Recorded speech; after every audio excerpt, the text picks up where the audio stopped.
If you like riding bikes in Sanibel, this is one of my favorite things to do here. I got to hold on to my phone here. I'm going to go in the jungle here. This is behind the playground, and it goes out. It's called the Frannie Trail, and it takes you down to near Bailey's. Of course, it's going to be rough, and for me to do this with one hand, I may not make it. But I've been through here a number of times. It's still a little clayish, if you know what I mean by that. It's the silt that doesn't ever dry, and if it does, it's almost like adobe. It's been skidded so that you can see there's tire tracks and stuff out here. I try to get my wife Gail to come out here, and she came out a couple times with me. One time fell on a tree and almost hit her eye. Got her in the cheekbone. It was bleeding, but she's a toughie. I keep telling her that, and she is. So we'll see if I can get through here. I'm not taking the circuitous route, the one that goes over there.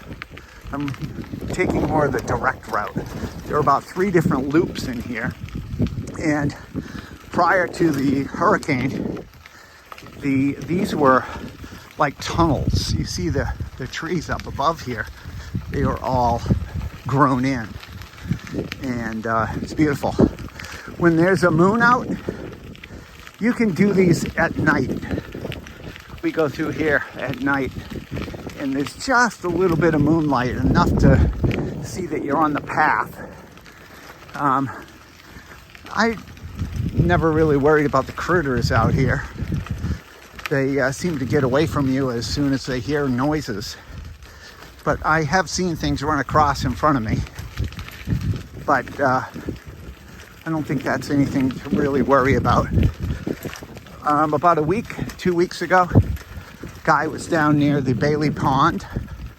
I think he was teasing one of the alligators, and the alligator took his arm. I don't know if it was severed or not, but somebody close by had to put a tourniquet on him. I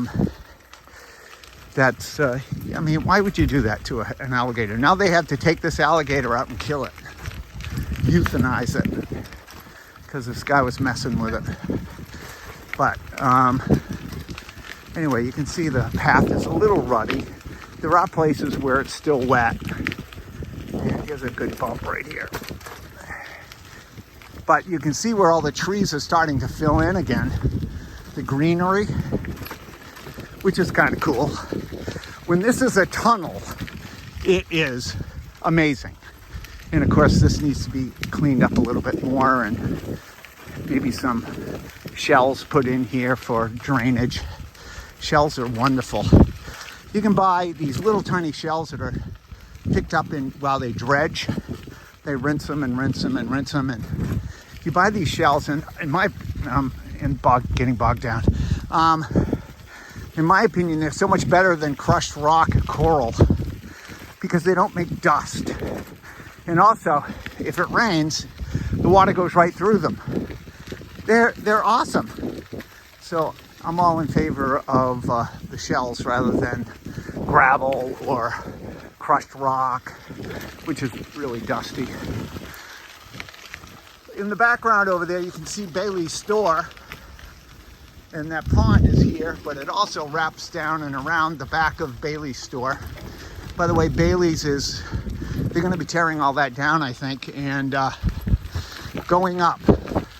There's the pond over there where that truck is. Right about there is where that guy was messing with the bees, or it was over there. And there are alligators in there. We eat lunch at the picnic table over there once in a while, and definitely you see the alligators in there.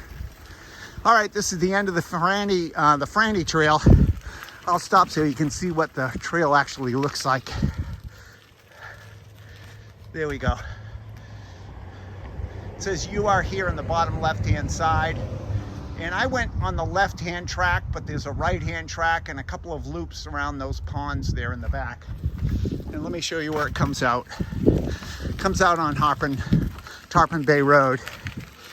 And Bailey's is right down here. This was the first black schoolhouse for black children going to Sanibel. There's quite a bit of integration that was done down here.